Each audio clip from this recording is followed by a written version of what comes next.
آج ایک حدیث پر میں روشنی ڈالنا چاہتا ہوں. جیسا کہ میں نے پچھلے جمعہ میں بتایا تھا کہ قیامت کے دن اتنی شدید گرمی ہوگی کہ جس کا ہم اندازہ نہیں لگا سکتے، اور سورج اتنا نیچے آ جائے گا گویا کہ اب ہاتھ لگ جائے گا اسے، اتنا نیچے سورج، اور زمین تانبے کی، یعنی اوپر سے بھی گرمی سورج کی، نیچے سے بھی گرمی، دونوں گرمیوں کے درمیان ساری انسانیت ہوگی. حضرت آدم علیہ السلام سے لے کر قیامت تک کے سارے لوگ ہوں گے،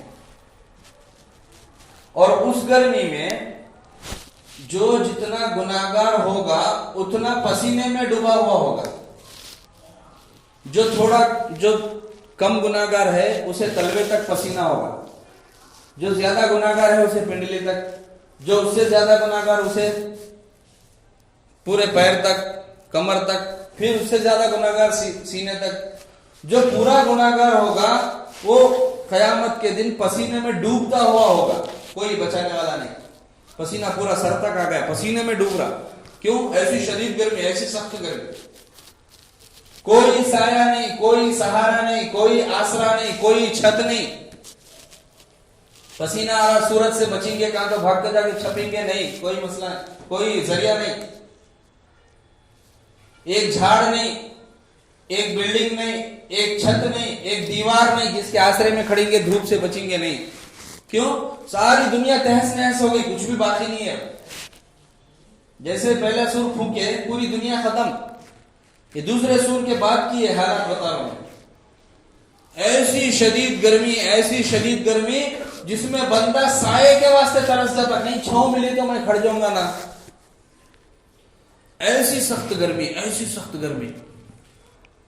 آج تھوڑی بہت اگر 40 پر 2 ٹیمپریچر ہو گیا تو بے چینی شروع ہو جاتی ہے. 40 پر 5 ٹیمپریچر، ہائیسٹ ٹیمپریچر کا تو 70 پر 2 یا 70 پر 3 ہائیسٹ ٹیمپریچر جو انٹارکٹیکا میں وہاں ہوتا، 70 پر 3 ٹیمپریچر جہاں پہ انسان بسر نہیں کر سکتا. کوئی لوہا بھی اگر وہ ٹیمپریچر میں لے گئے تو میلٹ ہو جاتا. دنیا کا ہائیسٹ ٹیمپریچر.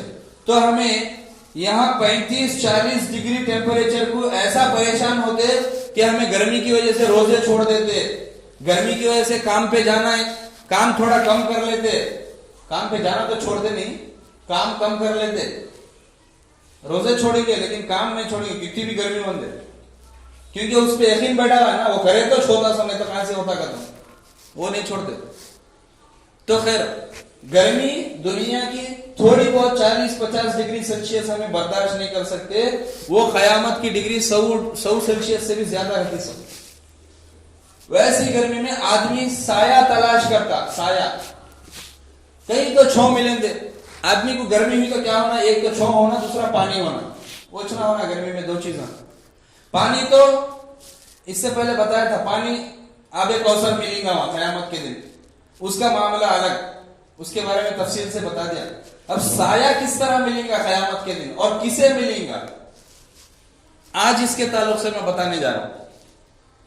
ایسی سخت گرمی میں جہاں کوئی سایہ نہیں، کوئی چھاؤں نہیں، کوئی دیوار نہیں، کوئی چھت نہیں، ایسے موقع پر 7 آدمیوں کو اللہ قیامت کے دن چھت دیں گا، سایہ دیں گا. کون رہیں گے وہ خوش نصیبہ؟ اللہ کے نبی صلی اللہ علیہ وسلم فرمائے 7 لوگ، 7 یظلہم اللہ فی ظلہ یوم لا ظل الا ظلہ. 7 لوگ ایسے ہیں جنہیں قیامت کے دن اللہ تعالی سایہ عطا فرمائیں گے، اس دن جس دن اللہ کے سائے کے علاوہ کوئی سایہ نہ ہوگا. اللہ کا سایہ مطلب اللہ کے عرش کا سایہ. وہاں اس وقت میں جو ہے کوئی بادل بھی نہیں ہوں گے جو سورج سے آڑا آ گیا تھوڑی چھاؤں آگے، نہیں. اس وقت میں جو ہے بادل نوچنے کا یا پھر کوئی دوسرا ذریعہ ہی نہیں سایہ کا، اللہ کے علاوہ کوئی نہیں. اب ایسے سخت ماحول میں، ایسے سخت سچویشن میں، ایسی سخت گرمی میں 7 लोगों को अल्लाह ताला छत देने का वादा कर रहे हैं। 7 लोगों को मैं क़यामत के दिन ऐसी सख्त गर्मी में भी उनको पसीने से गर्मी से मैं महफूज रखता हूं। 7 जने को मैं साया देता हूं। कौन है वो 7 जने? कौन है वो 7 जने? क्या हमें भी उसमें से है क्या? अगर हमें उसमें से नहीं है तो हमें उसमें से होना को तो क्या करना? हमारे सारे घर वाले उनमें से होना को तो क्या करना? हमें क़यामत के दिन वो पसीने में लथपथ होने से बचना को तो क्या करना? ये सारी बातें, ये हदीस सुनने के बाद ये सारी बातें सोचने की, गौर फिक्र करने की चीजें हैं।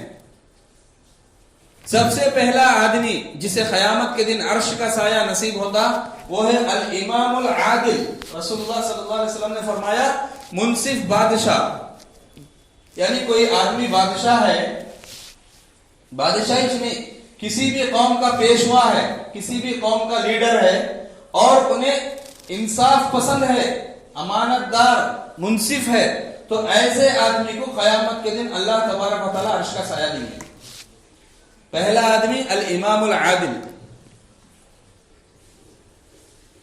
दूसरा आदमी रसूलुल्लाह सल्लल्लाहु अलैहि वसल्लम ने फरमाया शाबुन नशअ फी इबादतिल्लाह, ऐसा नौजवान जिसकी तरबियत अल्लाह की इबादत में हुई हो, यानी बचपन से बड़े हुए तक इन्हें इबादतों में अपना वक्त गुजारा हो, ऐसे नौजवान को क़यामत के दिन अल्लाह अर्श का साया देंगे, जहां कोई साया नहीं, कोई सहारा नहीं, कोई जो है टेक लगाने की, आसरा लेने की जगह नहीं। वैसे वक्त में अल्लाह वादा कर रहे कि कोई बंदा अगर बचपन से बड़े होने तक इबादतों में अपना वक्त गुजारा, शाबुन नौजवानी में भी, अल्लाह ताला रजुलुन नहीं बोले, शाबुन बोले, रजुलुन नशा फी इबादतिल्लाह बोले तो कोई आदमी जो बचपन से इबादत में गुजारा, सिर्फ ये हो जाए। लेकिन अल्लाह के नबी सल्लल्लाहु अलैहि वसल्लम रजुलुन नहीं बोले, शाबुन, क्योंकि जवानी की इबादत बुढ़ापे की इबादत से ज्यादा इंपॉर्टेंट है। बुढ़ापे में एक सजदा करने पे एक सजदे का सवाब, जवानी में एक सजदा करे तो बुढ़ापे के 70 सजदों का सवाब। जवानी की इबादत अल्लाह तबारक व तआला को बुढ़ापे से ज्यादा पसंद है। इसीलिए रसूलुल्लाह सल्लल्लाहु अलैहि वसल्लम ने फरमाया शाबुन नशा फी इबादतिल्लाह, ऐसा नौजवान जो परवरिश पाया हो अल्लाह की इबादत में, अल्लाह की इबादत में परवरिश पाया। आज हमें इसमें से है क्या, ये सोचना हमें। अगर हमें नहीं है, हमारी तो परवरिश हो गई, जवानी आ गई, बुढ़ापा आ गया, हमारे बच्चे इनमें से है क्या, ये सोचना है। हदीसा जो है रसूलुल्लाह सल्लल्लाहु अलैहि वसल्लम के जितने भी हदीसा हैं, चुप सुन के माशाअल्लाह क्या बात बोले हमारे नबी, वो 1400 साल पहले बोल डाले, हमने क्या होता करता आज के जमाने में जबीत बोले, खाली तारीफा करने का नहीं है हदीसा, जो वहां पे बोले उसमें हमें कहां फिट हो रहे वो देखना। वो चीज हमारे अंदर तो नहीं है कहीं, या फिर अगर वो चीज रहने की है तो हमारे अंदर है कि नहीं, ये चीजों पे गौर करना। तीसरा आदमी हुजूर सल्लल्लाहु अलैहि वसल्लम फरमाए जिसे क़यामत के दिन अर्श का साया नसीब होता, जिस दिन कोई साया नहीं रहता उसके साये के अलावा, रजुलुन क़ल्बुहु मुअल्लकुन फिल मसाजिद, ऐसा आदमी जिसका दिल मस्जिद में अटका हो। ये एक बहुत सोचने वाली बात है।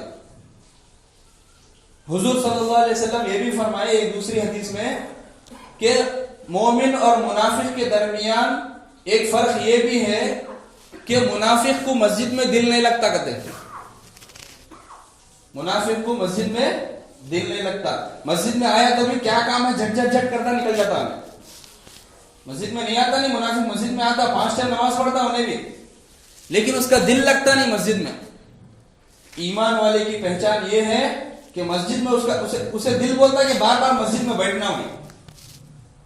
आज हमें सोचना कि ये दो में से हमें किस में है, अल्लाह माफ करना। क्या मुझे मस्जिद में बैठने दिल बोलता, चुप चुप के, कोई वजह नहीं है, चुप के मस्जिद में बैठना दिल को सुकून होता है ईमान वाले को, अगर ईमान वाला सच्चा ईमान वाला है तो। अगर मुनाफिक है तो उसे जल्दी उठ को जाने बोलता दिल, जल्दी उठ को जा, नमाज होती कि नहीं कि निकलता, दुआ होती कि नहीं कि निकलता, कोई काम है तो आता कर लेता निकल जाता। 1 मिनट मस्जिद में सुकून से बैठने की उसे फुर्सत नहीं रहती। क्यों? दिल में ईमान नहीं है, अल्लाह के घर में सुकून नहीं है उसे। جو جگہ دنیا میں سب سے زیادہ سکون کی ہے وہاں سکون نہیں ہے اسے، تو پھر دنیا میں کیا سکون ملے گا اسے؟ تو رسول اللہ صلی اللہ علیہ وسلم نے فرمایا وہ آدمی جس کا دل مسجد میں اٹکا رہے، یعنی اسے بار بار مسجد کو آنے دل بولے، ایسے آدمی کو قیامت کے دن عرش کا